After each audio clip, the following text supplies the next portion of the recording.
Hello my friends, कैसे हैं आप सभी लोग। आई होप कि अच्छे होंगे।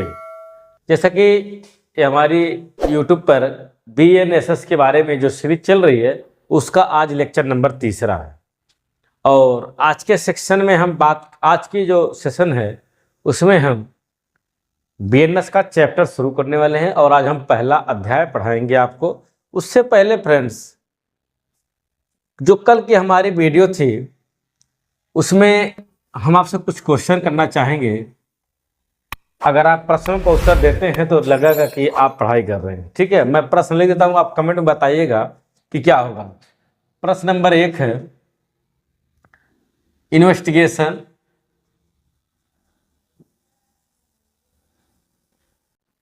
इन्वेस्टिगेशन कब शुरू होता है? कब शुरू होता है? इन्वेस्टिगेशन कब शुरू होता है? क्वेश्चन नंबर 2,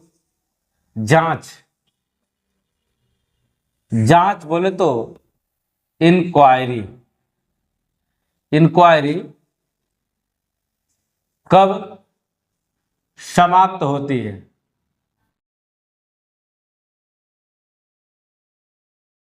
इंक्वायरी कब समाप्त होती है? और अगला है कि पुलिस रिपोर्ट को क्या कहते हैं?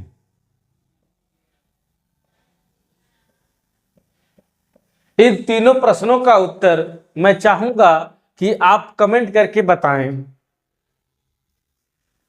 इन्वेस्टिगेशन कब शुरू होती है? बहुत ही आसान है, कल की वीडियो में मैंने आपको बाकायदे अच्छे से समझाया था।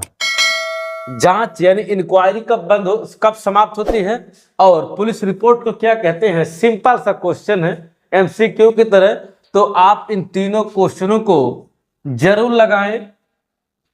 अगर नहीं आता तो मैं कल इसके बारे में बता दूंगा, लेकिन आशा करता हूं कि आपको आएगा, क्योंकि मेरी वीडियो अगर आप देख रहे हैं तो निश्चित मानिए कि आपको पूरी जानकारी इसमें मिल जाएगी। तो आज का जो हमारा चैप्टर शुरू होने वाला है, चैप्टर नंबर 1। आज हम बात करेंगे चैप्टर 1 के बारे में, जो कि यह सेक्शन है, सेक्शन 1 से लेकर 5 तक होता है। सेक्शन 1 से लेकर 5 तक होता है और इस चैप्टर को बोलते हैं प्रारंभिक यानी प्रिलिमिनरी। ठीक, तो आज का सेक्शन सबसे पहले बात करेंगे सेक्शन नंबर 1 के बारे में।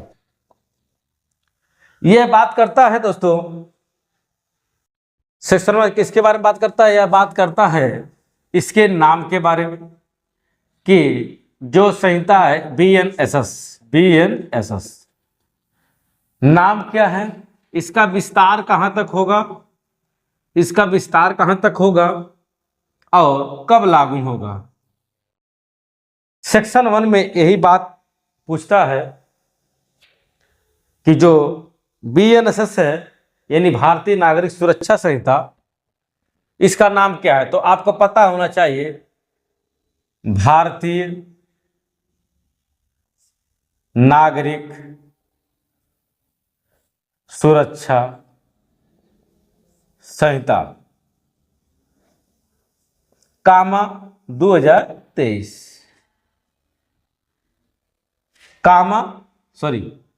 2023। इस संहिता का नाम है भारतीय नागरिक सुरक्षा संहिता, कामा लगा के 2023। इसको हम शॉर्टकट में बोले तो BNSS 2023, यही है संहिता का नाम। अब चलिए इसके विस्तार की बात करेंगे। इसका विस्तार कहां तक है? तो फ्रेंड्स, इसका विस्तार पूरे भारत पर है। कहां तक? पूरे भारत पर यह अप्लाई होता है, लागू होता है। अब देखिए, लेकिन एक समस्या है, पूरे भारत पर तो लागू होगा, लेकिन कहां लागू नहीं होगा, यह भी तो बात है।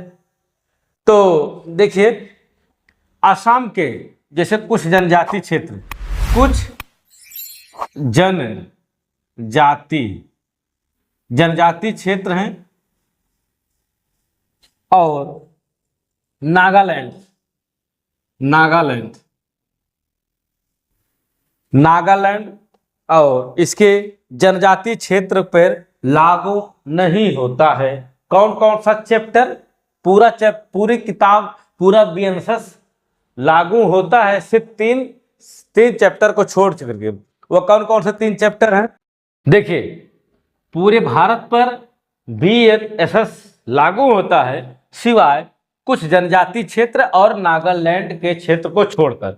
अब कुछ जनजातीय क्षेत्र या नागालैंड के क्षेत्र पर कौन कौन से चैप्टर लागू नहीं होते हैं? 3 चैप्टर लागू नहीं होते हैं। कौन कौन से? चैप्टर नंबर 9, चैप्टर नंबर 11 और चैप्टर नंबर 12। देखिए, चैप्टर 9, 11 और 12 के जो प्रावधान हैं इन जनजातीय क्षेत्रों और नागालैंड के क्षेत्रों पर लागू नहीं होते हैं। अब बात आती है कि जनजातीय क्षेत्र कौन कौन से किन क्षेत्रों पर लागू नहीं होता है। तो जान लीजिए,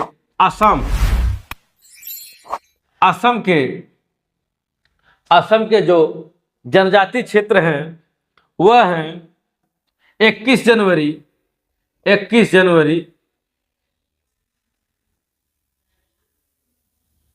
1972 21 जनवरी 1972 के कॉन्स्टिट्यूशन के अनुसूचित 6 के पैरा 21 में जो पहले आ गए थे क्षेत्र, उनमें से मेघालय, त्रिपुरा, मिजोरम, यही वो क्षेत्र है। इन क्षेत्रों पर लागू नहीं होता है यह 3 चैप्टर 9, 11 और 12। बाकी पूरा बीएनएसएस लागू होता है। आई होप कि आपको समझ में आ गया होगा, कहीं पर कोई डाउट नहीं होना चाहिए। इसका नाम है भारतीय नागरिक सुरक्षा संहिता 2023। यह पूरे भारत पर लागू होता है सिवाय कुछ जनजातीय क्षेत्र, असम के कुछ क्षेत्रों पर और नागालैंड पर लागू नहीं होता है। 3 चैप्टर लागू नहीं होता है, चैप्टर नंबर 9, 11 और 12। अब देखिए, इसके लागू होने की तिथि, यह लागू कब हुआ है?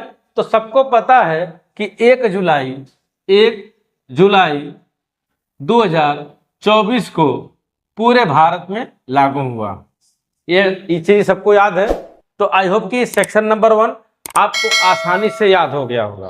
सेक्शन नंबर 1 क्या कहता है? पहली बात करता है कि इसके नाम की बात करता है। यह नाम क्या है? भारतीय नागरिक सुरक्षा संहिता 2023 है। और दूसरी बात करता है विस्तार की, तो पूरे भारत में लागू होता है। 3 चैप्टर 9, 11 और 12 यह जो है जनजातीय क्षेत्र और नागालैंड के क्षेत्रों पर लागू नहीं होता है। और तीसरा होता है लागू, तो 1 जुलाई 2024 को यह पूरे भारत में लागू है। Chapter number 1 clear. अब चलते हैं section number 1। Section number 1 clear हो गया। अब चलते हैं सेक्शन नंबर 2 की तरफ। तो फ्रेंड्स, 2 बात करता है डिफिनेशन की। क्या बात करता है? धारा 2 यह बात करता है इसकी परिभाषा के बारे में। इसमें बहुत सारी परिभाषाएं दी गई हैं और इन परिभाषाओं को हमें जानना बहुत ही जरूरी है। जब तक हम किसी भी एक्ट की परिभाषा नहीं जानेंगे, उनके तथ्यों को नहीं समझेंगे, तब तक हम उसके प्रावधानों को नहीं समझ पाएंगे। तो इससे क्लास को मिस मत करिए। परिभाषा को जानना आपके लिए बहुत ही मोस्ट इंपॉर्टेंट है। जो पहली डिफिनेशन है आज की, वह है सेक्शन नंबर 2 का सब क्लास ए से ऑडियो वीडियो इलेक्ट्रॉनिक मीन्स। तो audio video electronic mean. Audio video electronic means क्या है? इसका 2A की पहली परिभाषा, यानी बीएनएसएस की जो पहली परिभाषा है ऑडियो वीडियो इलेक्ट्रॉनिक्स, ये 2A में परिभाषित की गई है, इतना याद रखेंगे। और सबसे पहले याद रखेंगे कि यह बिल्कुल न्यू सेक्शंस हैं, एकदम नई धारा है, एकदम नई परिभाषा आपके लिए पहली बार आई है। बीएनएसएस में, सीआरपीसी में नहीं थी। तो इसको भी जानना जरूरी है कि 2A में पहली परिभाषा कौन सी है, ऑडियो वीडियो इलेक्ट्रॉनिक मीन्स, जो कि नई परिभाषा है। अब इसमें क्या क्या है इस बात को समझिए। देखिए, ऑडियो वीडियो इलेक्ट्रॉनिक्स मीन्स में वीडियो कॉन्फ्रेंसिंग के माध्यम से, इसमें क्या है, इसमें इंक्लूड है video conferencing, video conferencing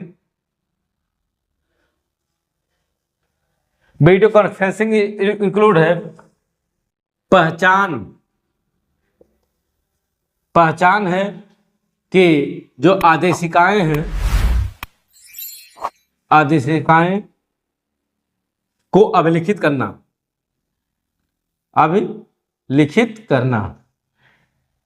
electronic सूचना का प्रसारण करना ऐसे प्रयोजनों के लिए जिसमें किसी सूचना को प्रयोग कर सकते हैं। मीडिया को, स्टेट गवर्नमेंट चाहे तो मीडिया को, किसी मीडिया के सूचना को अथॉराइज कर सकती है। इलेक्ट्रॉनिक एविडेंस को कलेक्ट करना, जैसे व्हाट्सएप चैटिंग हो गई, व्हाट्सएप वीडियो हो गई, सब कुछ जो भी आप सोशल मीडिया पर देखते हैं वह सब टोटल इससे, ये बहुत ही ब्रॉड इसका क्षेत्र है। इतना ही नहीं है कि जो परिभाषा इस किताब में लिख दी गई है उतनी परिभाषा है, राज्य सरकार चाहे तो इसको और भी बढ़ा सकती है, कुछ भी इसमें इंक्लूड कर सकती है इलेक्ट्रॉनिक से संबंधित। तो ध्यान रहे कि जो हमारी पहली परिभाषा है 2A ऑडियो वीडियो इलेक्ट्रॉनिक्स में, इसमें सब कुछ आता है, कम्युनिकेशन से संबंधित सब चीजें आती हैं। अब बात करेंगे 2B के बारे में। अब B से बेल, क्या है, B से बेल हो तो जमानत। अब जमानत की बात आ गई, यह भी बिल्कुल न्यू है, यह भी सीआरपीसी में हमारे नहीं थी, लेकिन अब जो है इसमें एकदम न्यू आ गई है, नई है 2B बेल। तो इसको समझते हैं। बेल क्या होता है? बेल तो आम भाषा में रिलीज ऑफ पर्सन कह सकते हैं, यानी किसी व्यक्ति को कस्टडी से रिलीज करना, किसी व्यक्ति को कस्टडी से रिलीज करना। कस्टडी कौन ले सकता है? कस्टडी दो जगह हो सकती है। पहली तो कोई अधिकारी, किसी अधिकारी अथवा न्यायालय, कोई अधिकारी अथवा न्यायालय किसी व्यक्ति को अपनी कस्टडी से जब रिलीज करता है तो उसको ही बेल कहते हैं। उससे पहले वह कई शर्तें उसमें होती है। क्या होती हैं? शर्तें होती हैं। वो शर्तें लगाकर कंडीशन लगाता है कि तुम प्रत्येक तारीख पेशी पर आओगे, किसी प्रकार की अवमानना नहीं करोगे, न्यायालय के आदेशों का पालन करोगे, इत्यादि कई सारी शर्तें होती हैं। तो उन शर्तों को लगाता है। जो भी संदिग्ध व्यक्ति होता है, चाहे वो संदिग्ध व्यक्ति होगा चाहे अभियुक्त होगा, उन्हीं को कस्टडी में अगर रहता है किसी पुलिस अधिकारी के पास या किसी न्यायालय में, तो उसको क्या मिलता है? जमानत देने का प्रावधान किया जाता है। और यह जमानत जो है एक बंध पत्र, एक स्वयं का बंध पत्र या फिर दो व्यक्तियों के बंध पत्र पर उसको छोड़ा जा सकता है, या किसी एक व्यक्ति की बंध पत्र पर छोड़ा जाता है कि भाई ये मेरी सिक्योरिटी रख लो और इस व्यक्ति को छोड़ दो। तो इस तरह के प्रावधान क्या है? तो यह बेल में आता है। तो बेल मीन्स जमानत, ये 2B में है। 2E में हमने क्या सीखा? ऑडियो वीडियो इलेक्ट्रॉनिक मीन्स, और 2B में था, 2B में है बेल मीन्स जमानत। ठीक, अब चलिए यहां पर समझते हैं। अब यहां पर देखिए 2C की बात करेंगे। BNSS क्या, जो अगला सेक्शन है 2C, यह बात करता है बेलेबल ऑफेंस की। किसकी बात करता है? Bailable offence. बेलेबल ऑफेंस माने जमानती अपराध। किसकी बात करता है? यह जमानती अपराध की बात करता है। अब जमानती अपराध को पूरी सीआरपीसी में भी नहीं, BNSS में भी परिभाषित नहीं किया गया है। यह सिर्फ बता दिया गया है कि भाई साहब जो इसकी अनुसूची है, प्रथम अनुसूची में जो भी जमानती प्रावधान लिखे गए हैं वह सब जमानती हैं। जो आप किताब खोलेंगे तो उसकी प्रथम अनुसूची होगी, ठीक ना। इसी तरह किताब है, और किताब में जो पहली अनुसूची है, देखिए मेरे पास किताब है, मैं आपको बता देता हूं। देखिए यहां पर है, ये चल रहा है सर, आ जाओ फटाफट, एक सेकेंड, हाँ देखिए ये देखिए ऑफेंस अंडर द भारतीय न्याय संहिता फर्स्ट शेड्यूल। देखिए फर्स्ट शेड्यूल है ना, तो फर्स्ट शेड्यूल यही है और यही है प्रथम अनुसूची। तो इसी में जो जमानती अपराध हैं, देखिए बेलेबल और नॉन बेलेबल ऑफेंस लिखा हुआ है, बेलेबल और नॉन ऑफेंस बेलेबल। इसमें जो बेलेबल है वह क्या है, इसका मतलब ये कि बेलेबल ऑफेंस है यानी जमानती अपराध है। और जो भी विशेष अधिनियम में जो बेलेबल होंगे, जैसे मान लीजिए कोई विशेष एक्ट होगा, स्थानीय एक्ट होगा, लोकल एक्ट होगा, विशेष, उसमें अगर बेलेबल है तो उसका भी मतलब यही समझेंगे कि यह बेलेबल ऑफेंस है। आई होप कि आपको मामला समझ में आ गया होगा। अब चलिए हम बात करेंगे 2D के बारे में। किसके बारे में? 2D के बारे में। तो फटाफट देख लेते हैं, यहां पर देखेंगे 2D। अब देखिए 2D किसकी बात करता है? यह बात करता है बेल बॉन्ड की। किसकी बात करता है? Bail bond. अब बेल बॉन्ड क्या होता है? यह एक क्या होता है? जमानत पत्र। इसको क्या बोलेंगे? जमानत पत्र। लिख देते हैं जमानत पत्र।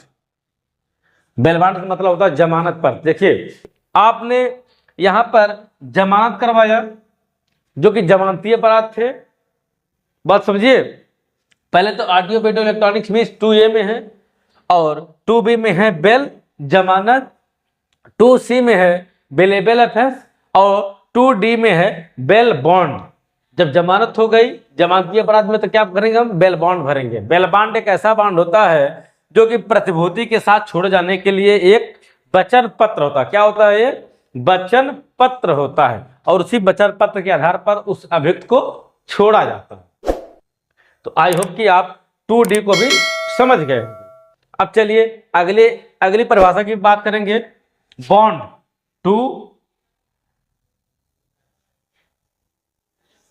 2E। 2E में क्या है? बॉन्ड। अब देखिए बॉन्ड क्या है, ये इसको बोलेंगे बंध पत्र।